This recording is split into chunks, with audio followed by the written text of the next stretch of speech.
Alors vous venez d'arriver maintenant dans un endroit qu'on appelle la rotonde. Pourquoi ce mot rotonde? Regardez autour de vous, tout est rond. À quoi sert la rotonde? Et ici on va tout simplement garer les locomotives quand elles ne sont pas en tête des trains. Quand la machine a fini de remorquer le train à la gare, on va la faire rentrer obligatoirement ici. Alors comment on procède? La machine elle va arriver sur les voies d'entrée, ici, puis après elle va monter sur ce pont que vous voyez là. Ça, c'est une plaque tournante. Le pont va se mettre en rotation et on pourra remettre la machine en face de n'importe quelle voie.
On n'a pas toujours conscience d'avoir devant soi un monument historique. L'histoire de ce bâtiment remonte au début de ce siècle. La révolution industrielle a traversé les Alpes et le PLM a pris la relève de la compagnie Victor-Emmanuel.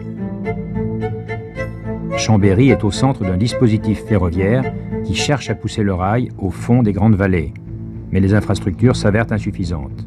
Il faut pour la Savoie une rotonde adaptée à l'augmentation constante du trafic. La construction commence en 1908. Elle durera 3 ans. C'est l'époque, l'architecture métallique triomphe. Le diamètre total de la rotonde est imposant, 110 mètres, dont 55 pour la coupole. Au centre de la partie annulaire, elle coiffe une plaque tournante de 21 mètres qui rayonnent sur 36 voies. Elles permettront le remisage de 72 locomotives.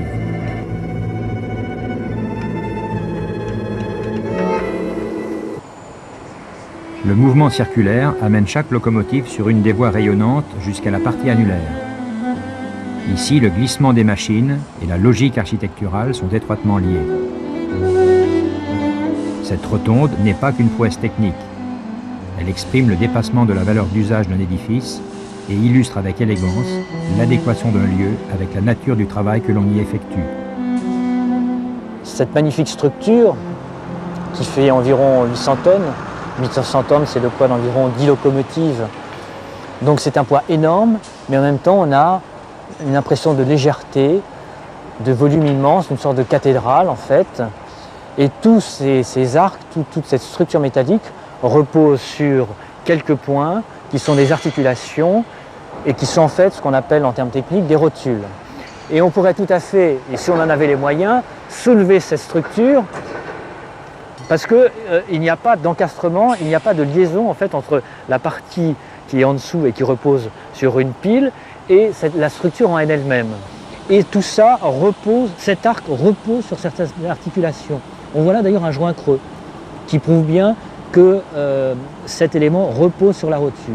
Alors, on est à Chambéry, on a des températures qui peuvent aller de moins 10, moins 15 jusqu'à plus 30, plus 35 l'été. Le métal est un matériau qui se dilate, qui bouge, et ce type d'articulation en fait permet de reprendre toute cette dilatation. On a d'autre part une énorme coupole qui est soumise au vent, donc des efforts relativement importants sur cette coupole. À nouveau, cette articulation permet de reprendre toutes ces charges.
société industrielle se réveille en plein cauchemar.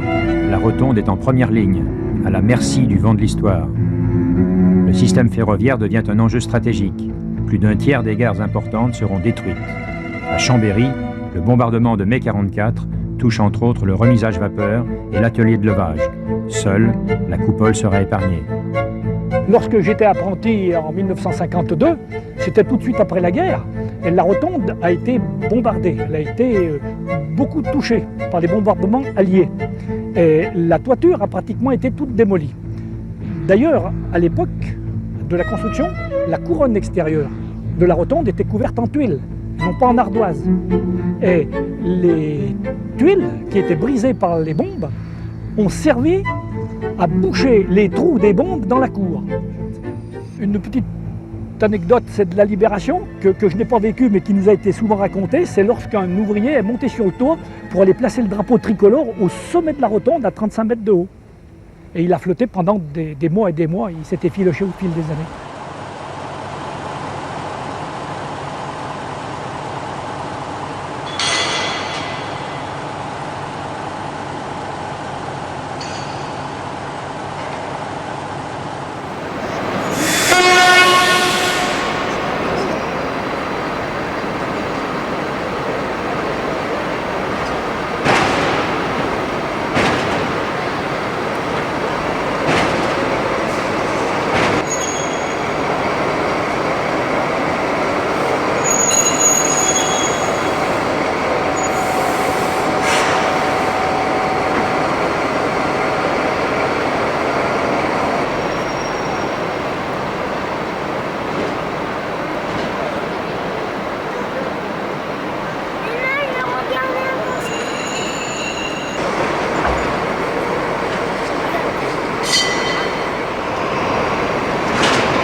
le stop là, c'est comme si tu l'avais marqué.